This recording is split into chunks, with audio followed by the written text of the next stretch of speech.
We'll stand to pledge.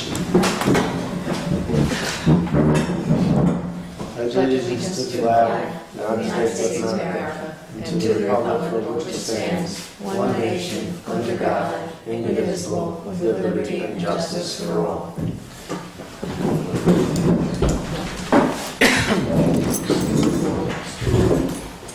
Public be heard. Is that you? All right. Haley and Hart. Come on up, yay. I know I signed a piece of paper saying that I wouldn't use any foul language, but I want to talk about parking. Okay. And parking. Come up so we can get you on. Okay. Parking sometimes almost evokes foul language. Anyway, I had an idea for the town. Oh, we're just gonna. You have to face the camera. Yeah, just so over there. you can. So you're on yes. screen here.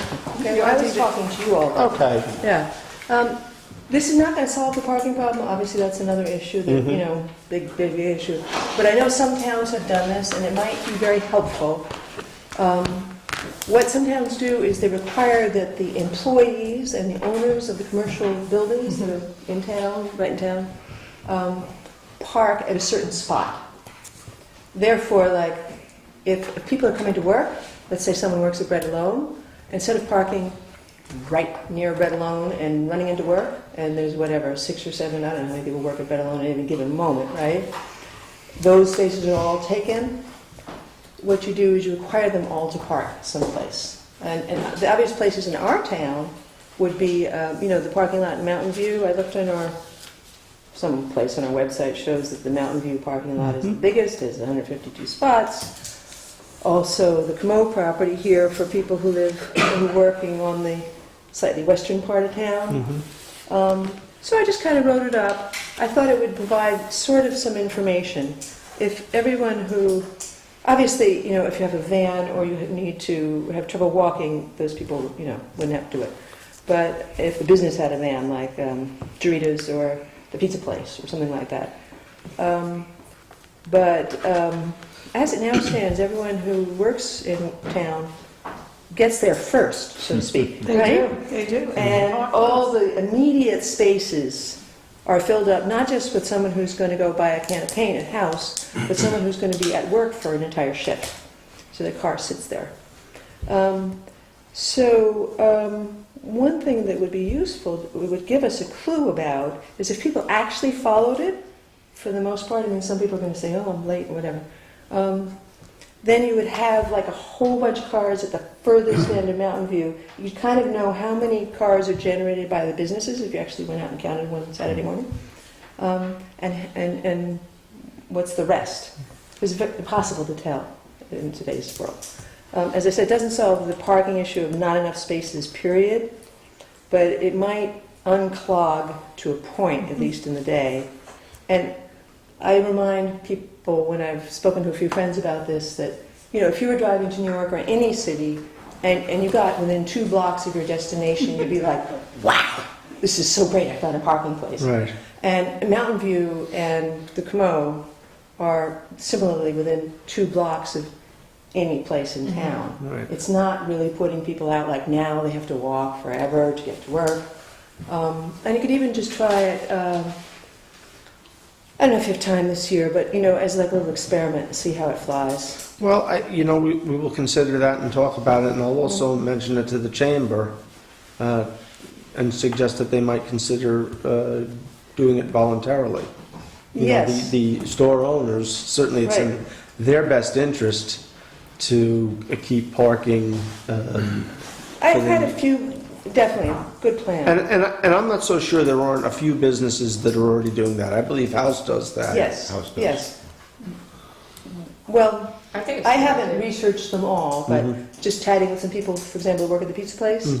So they don't park in the lot that belongs to the pizza place for the obvious reason. The owner wants people to park and go in and get their pizza. Right. But instead what they do is they park like right on the street, across the street, or that little road by the CVS parking lot, or the CVS parking lot, or like still within 100 feet practically of the business. We will take a look at it. Thank you, Yeah, Gary. it's a good Yeah, idea. parking is one of the main issues that the comprehensive plan is looking at. Yeah. And so I believe that I'll take a copy of this and, I'll give you, Yeah, I just wrote you know it. what, I'll give you a copy and I'll leave it in the, yeah, in and your then I'll folder. hand it in because the comprehensive plan is looking at all the issues that are, Yeah, because that's the big Parking, picture. I'm just you know, talking about parking's one kind of of more now, like in the next year, for example, we will or be something like that. having that completed And way before I that. did have a little experience, because I do like street art projects and guerrilla art things. I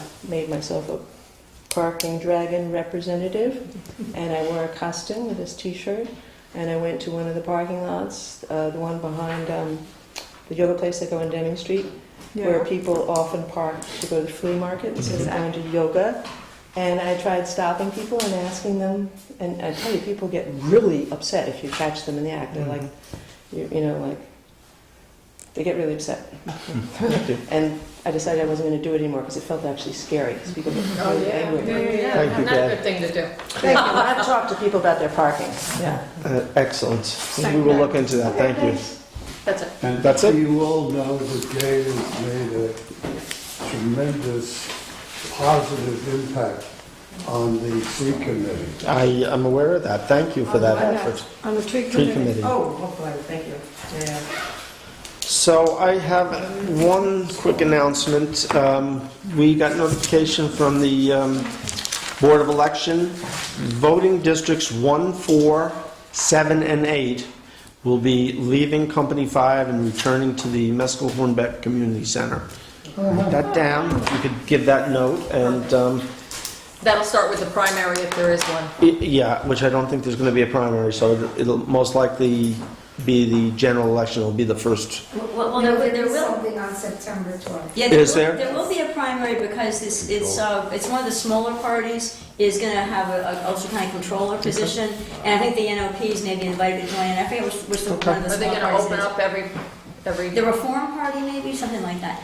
But I think it's for the whole kind of. I'm not sure they're going to open up all the It's just the community center. yeah. Yeah, exactly. They would be opening up just the community center, and it would only be for that one race. And I think it's Reform Party. Don't quote me on that because it's one of the smaller parties. But I thought NOPs could be invited. But yes, it would be one primary for all of Woodstock, but only for that small group. Okay, thank you.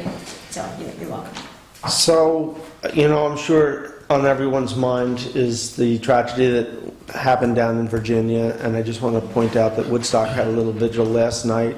There was about 40 to 50 people came out. It was a wonderful experience. It was very peaceful. Everybody was in an upbeat mood. The folks passing by were extremely supportive, and it went off without a hitch. So thank you for everyone who participated in that. Does anybody on the board have any questions, comments? Kathy? Just so people know, the comprehensive plan is having a special meeting tomorrow evening, 6:30, at the Meskel-Hornbeck Community Center. It's a business meeting with Michael Allen from BHAM. So there won't be public input? Well, Comment. I'm sure that if there's, It's not intended. It's not intended. it's not one of the official public meetings, but at the meeting tomorrow evening, they are going to discuss, the next public meeting, the dates, and the issues, traffic, parking. What I want to say is they're doing the survey. They're doing a survey for the entire